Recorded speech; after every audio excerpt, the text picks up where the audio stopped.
दोस्तों नमस्कार।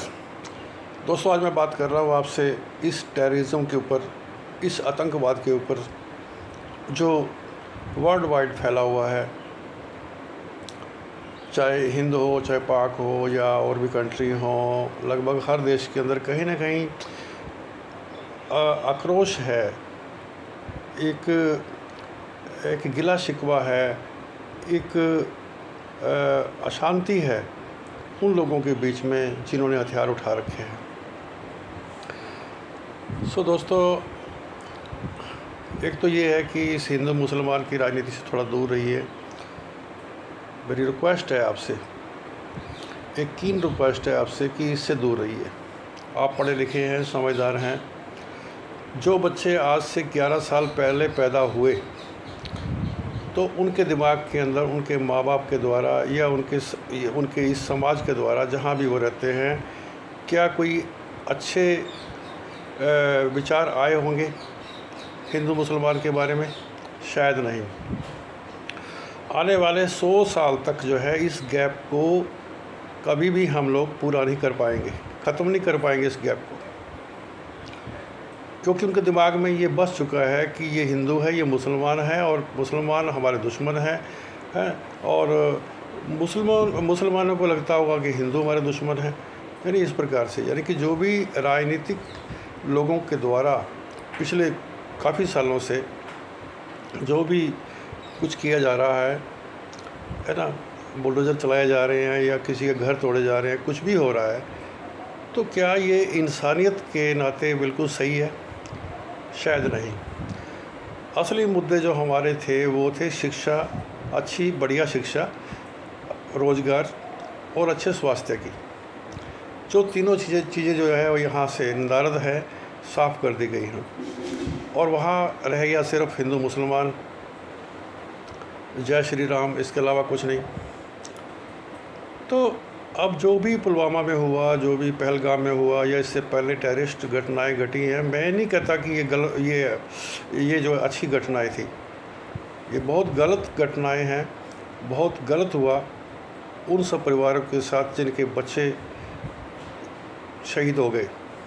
मैं शहीद ही कहूँगा उनको, क्योंकि सरकारों पर यकीन करके कुछ फैसले लोग लेते हैं और कई बार जो है धोखा उनको मिलता है।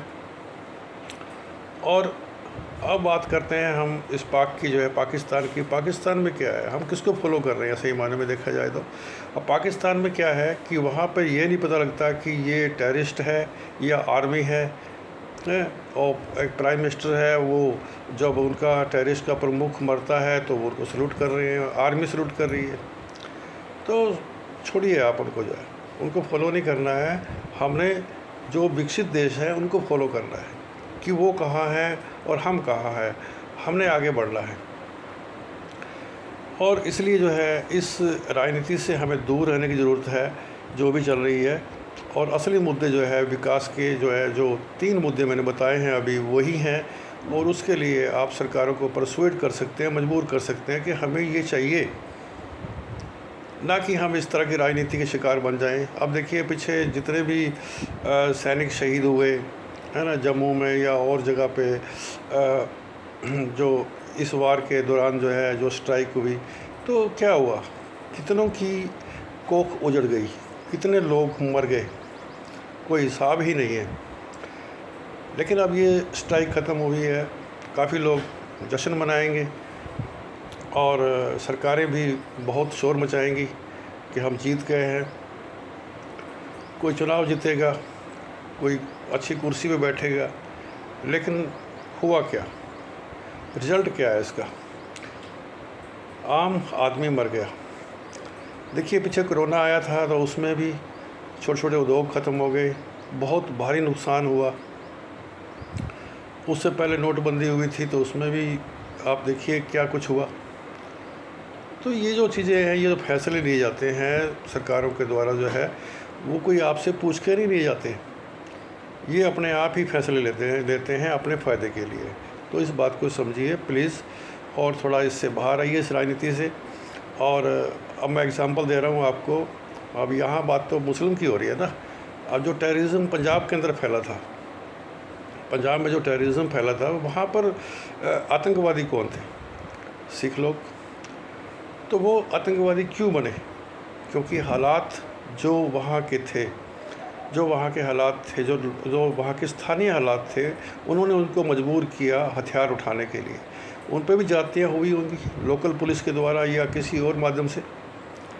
तो टेररिस्ट जो है कोई माँ के पेट से पैदा नहीं होता। टेररिस्ट जो है किसी व्यक्ति को वहाँ के हालात बनाते हैं। तो इसलिए इस बात को समझिए, इससे बाहर आइए, दूर रहिए इससे, और प्लीज़ जो है अपने जो विकास के मुद्दे हैं उन पर फोकस कीजिए, अपनी जनरेशन को संभालिए और उनको जो है आगे बढ़ने के लिए आप मार्गदर्शन दीजिए। धन्यवाद। जय हिंद।